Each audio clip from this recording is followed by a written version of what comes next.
वासियों प्रदेशवासियों को शुभकामनाएं किसी को देते हुए या न देते हुए यह कहना चाहता हूं कि आप सभी को सुप्रभात। साथ ही साथ मैं ग्राम सभा पाली से वीरेंद्र कुमार आप समस्त देश व प्रदेशवासियों से यह गुजारिश करना चाहता हूं कि आने वाले विधानसभा चुनाव 2022 में सभी पार्टियां अपनी आजमाइश ज़रूर करेंगी, लेकिन तय है हमको और आपको एक अच्छे प्रत्याशी और अच्छे प्रतिनिधित्व करने वाले व्यक्तियों को, उन प्रत्याशियों को चुनना है। इसके साथ ही साथ हमारे भारतवर्ष सहित पूरे प्रदेश में इतने ही नहीं, जहां तक कि हमारे देश की जो भी जनता है या प्रदेश की जो भी जनता है वह सब कुछ समझती है, सब कुछ जानती है। जैसा कि मेरे प्रधानमंत्री जो माननीय नरेंद्र दामोदर दास मोदी जी हैं, उनका कहना ये है कि मैं स्वच्छ भारत बना दूंगा और डिजिटल भारत बना दूंगा। क्या आप इस तरीके से बना पाओगे माननीय प्रधानमंत्री जी? जिस प्रकार से आपके अधिकारी इतने भ्रष्ट हो गए हैं, इसके साथ ही साथ इसकी कल्पना आप कर रहे हो, ठीक है, अपनी गद्दी पे बैठकर कर रहे हो,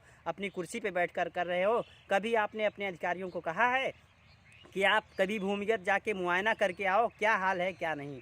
ऐसे देश या प्रदेश का विकास संभव नहीं है। जिस प्रकार से आप लोग बजट पास कर देते हो ना, वो पेपर पे रह जाता है। जिन पात्रों को मिलना चाहिए, जिन सुविधाओं का लाभ मिलना चाहिए, वो नहीं हो पाता है। इसका आप लोग क्यों किसी प्रकार से त्वरित कदम उठाना नहीं चाहते हो, या फिर आप लोग अयोग्य अधिकारियों को बैठा के रखते हो? इसके साथ ही साथ अच्छा ये बताइए, आप भाजपा पार्टी के विरुद्ध हो या पार्टी के मतलब सजेशन दे रहे हो अपने लॉ में पार्टी किस हिसाब से किस दिशा में काम करे? आप किसी पार्टी से संबंधित हो या अपने मतलब एक अलग से अपनी एक विचारधारा? नहीं सर, मैं किसी पार्टी से संबंधित नहीं हूँ। मैं जिन पार्टी की अर्थात सभी पार्टियों की विचारधारा हमारे अनुरूप होनी चाहिए, मैं यह अपने मन से आकांक्षा करता हूँ। इसके साथ ही साथ मैं यह विश्वास करता हूँ कि तय है इसी मुद्दे पर उनको काम करना चाहिए, जिससे देश व प्रदेश का विकास हो सके। ठीक है, धन्यवाद। आपका कहना है बहुत अच्छा है, लेकिन जो मतलब अपोजिट पार्टी है और जो पार्टी इसमें सरकार चला रही है, दोनों पार्टियां हैं अपोजिट और दोनों पार्टी चला रही है, लेकिन जो भी मतलब अपने संसद में जो भी सदन में जो नया नियम पेश होता है, आप मतलब उससे सहमत हो कि अच्छा कर रहे हैं, या आप और कुछ नया लाना चाहते हो? जिस प्रकार आप मतलब अपना विचार मतलब दे रहे हो, इस विचार में आप क्या करना चाहते हो देश के लिए, और आप अपने पार्टी को किसी पार्टी में सम्मिलित होना चाहते हो या अपनी खुद की पार्टी तैयार करके निर्दलीय चुनाव लड़ना चाहते हो? खुद की पार्टी तैयार करने की या फिर निर्दलीय चुनाव लड़ने की बात वो अभी अलग है। आपका कहना ये था कि जो भी विधानसभा या फिर लोकसभा में बिल पारित होता है, उसके समक्ष क्या कहना है हमारा, मैं ये बता दे रहा हूँ। जिस प्रकार से संसद में बिल पारित होता है, उसका क्रियान्वयन सही से होना चाहिए, ये अति आवश्यक है। बात रही पार्टी बनाने की और राजनीति करने की, पॉलिटिक्स में आने की, तो उसके लिए मैं यही कहना चाहता हूँ कि राजनीति बहुत ही अच्छी चीज़ है, परंतु इसको कुछ लोग बिगाड़ कर रख दिए हैं। अन्यथा हमारे आपके देश का भविष्य, हमारे आपके देश की प्रतिभा इसी में समाहित है। साथ ही साथ कुछ जो भी देश के नेता तो हैं, परंतु वो सिर्फ वोट के लिए होते हैं, जनता की भावनाओं को सुनने के लिए नहीं होते हैं। इसके समक्ष मैं यही कहना चाहता हूं कि वो लोग अच्छे से अपना जो भी है वो कार्य करें। ठीक है, आपका कहना बहुत उचित है, लेकिन आपको लगता है 1947 से जब अपना देश आज़ाद हुआ है, अब तक कितनी पार्टियां बनी और बिगड़ गई और कितनी सरकार आई और चली गई? आपको लगता है कि ये सब 70 वर्षों में जो विकास हुआ है, ये विकास इतने जो अपना समय चला गया भारत देश का सभी अपने जनता का, तो जो काम हुआ है केंद्र सदन में, उससे आप संतुष्ट हो कि असंतुष्ट हो? नहीं, संतुष्टि असंतुष्टि की बात फीडबैक के आधार पे है।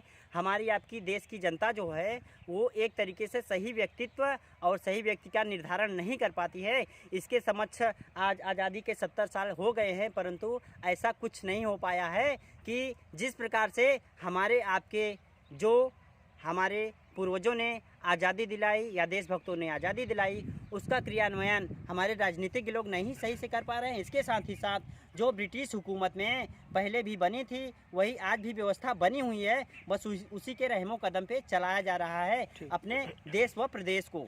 धन्यवाद, आपने इतना टाइम दिया हमारे चैनल को, बहुत बड़ी बड़ी धन्यवाद और आपको मुबारक हो। लेकिन आपको ये लगता है कि आप किसी पार्टी में आप अपना मतलब सहमत जोड़ना चाहते हो, या अपने विचार को किसी पार्टी को जो सरकार इसमें प्रेजेंट टाइम में है उसको अपना विचारधारा जोड़ना चाहते हो, कि हमारे मतलब विचारों पे अगर कुछ अच्छा नया कुछ हो भारत देश के वासियों के लिए, और या तो अपनी पार्टी बनाना चाहते हो या किसी पार्टी में सम्मिलित होना चाहते हो, जो कि अब अपने देश की जो है नियम कानून जो डॉक्टर भीमराव अम्बेडकर ने लिखा है उस पर आप जो है उसको और जो है प्रोत्साहन करके और अच्छा बढ़िया से बढ़िया आप रिजल्ट देना चाहते हो देशवासियों को। और पहली बात तो ये है, आप किस क्षेत्र से संबंधित हो, अपने क्षेत्र का नाम बताइए, कौन से आपका क्षेत्र है, कौन सा विधानसभा है, कौन सा क्या है, और आपके जितने विधानसभा में जितने नेतागण हैं, जितने सांसद हैं, जितने विधायक हैं, उनसे आपको क्या प्रेरणा मिली है और आप उनको क्या प्रेरणा अपने तरफ से देना चाहते हो। जैसा कि सर आपने पूछा, हमारा जो लोकसभा क्षेत्र है वो उत्तर प्रदेश का भदोही, और इसके साथ ही विधानसभा क्षेत्र 393 ज्ञानपुर।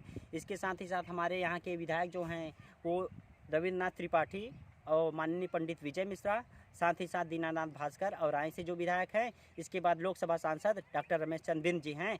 मैं उन लोगों से प्रेरणा स्रोत ना होके या फिर कुछ होकर, मैं सभी से यही कहना चाहता हूँ कि वो लोग अच्छे तरीके से अपने देश व प्रदेश, साथ ही ज़िले या फिर जो क्षेत्र है उसका विकास करें। इसके साथ अब आपने कहा कि पार्टी की बात, पार्टी जो विचारधाराएं जिनकी अच्छी होगी या फिर हमारी विचारधारा जो है जिस पार्टी को अच्छी लगे, वो अगर हमें मौका देती है तो तय है मैं उनके साथ सम्मिलित होकर बेहतर तरीके से एक नया उस पार्टी को आयाम देने का कार्य करूँगा। इसके साथ ही साथ अब बात रही संविधान के रचयिता डॉक्टर भीमराव अंबेडकर जी का, जो कि संविधान लिखा गया है सही है, बहुत अच्छा लिखा गया है, लेकिन उसका कहीं न कहीं एक तरीके से दुरुपयोग हो रहा है।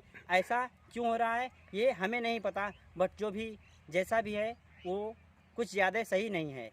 ठीक है, आपका जो क्षेत्र है वो आपका क्षेत्र ज्ञानपुर विधानसभा है, तो आप ज्ञानपुर क्षेत्र में जो आप शिक्षा के मामले पे आप क्या विचारधारा अपना रखना चाहते हो, और शिक्षा और चिकित्सा के बारे में आप अपना विचारधारा क्या करना चाहते हो, इसको और डिजिटल भारत जैसे डिजिटल अभियान चल रहा है, और उसके ऊपर आपका क्या कहना है। हमारा कहना ये है, जिस प्रकार से सत्र 2008 में हमारे यहाँ 100 शैया यानी 100 बेड का अस्पताल निर्माणाधीन आज भी पड़ा है, उसका किसी सरकार ने ही ध्यान नहीं दिया। चाहे वो हमारे आपके क्षेत्र में सुना हो कि यहाँ पे भदोही विधानसभा क्षेत्र में, यहाँ पे ज्ञानपुर विधानसभा क्षेत्र में तीन यहाँ पे विधानसभा है, एक औराई है, एक ज्ञानपुर, एक भदोही है। ज्ञानपुर क्षेत्र में यहाँ पे एक 100 बेड का 100 शैया का एक अस्पताल जो कि मायावती सरकार में, उसमें 16 करोड़ रुपए धनराशि जो है मुहैया कराई गई थी, जो कि यहाँ पे बिल्डिंग का निर्माण, इमारत का निर्माण हो चुका है, और जो कि उसमें मायावती ने शुरुआत की थी और मायावती ने यहाँ तक उसका ढांचा तैयार किया बिल्डिंग का, इमारत का, और जिसमें पाँच वर्ष बीच में आ गए थे अखिलेश यादव सपा पार्टी के, और जो कि उनके सरकार में नहीं बन पाई। अभी बीजेपी का भी 5 साल कार्यकाल पूरा हो गया योगी जी का, और जिसमें वो भी नहीं संपन्न हो पाया है। इस पर आपका क्या बयान है। इस पर हमारा यही बयान है, जिस प्रकार से बसपा ने 2008 में हमारे हमारा जो 100 बेड का अस्पताल था वो अपने भदोही को मुहैया करवाया था, परंतु सपा सरकार के बीत जाने के बावजूद भी नहीं हो पाया। और जैसा कि आप बोल रहे हो कि भाजपा सरकार भी बीतने वाली है,